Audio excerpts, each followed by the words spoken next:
Aşağıdakilərdən biri cari vəziyyətlə ilkin vəziyyəti müqayisə edən antivirus növüdür. Gəlin bu viruslara, antivirus növlərinə baxaq. Filtrlər və detektorlar əslində bir-birinə bənzəyir. Detektorlar bizdə fayl və qovluqları analiz edir və onlara məlum olan virusları axtarır. Filtrlər isə faylları və proqramları izləyir və onların təhlükəli əməliyyatlarını analiz edir.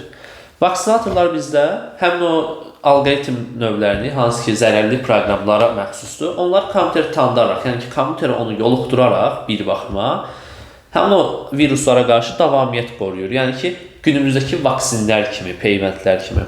Parazitlər dedikdə isə parazitlər bizdə virusların növləridir, antivirus növü deyil. Müfəttiş isə bizdə ilkin vəziyyətlə cari vəziyyəti müqayisə edən bir antivirus növüdür ki, hansı ki biz kompüteri yeni işə saldıqda və ya məsələn əməliyyat sistemi yükləndikdə bu zamanki vəziyyətlə hal-hazırda işlək olduğu vəziyyəti müqayisə edir və fərqlilik olarsa onu nə edir? Təsbit edir. Cavab olur D variantı.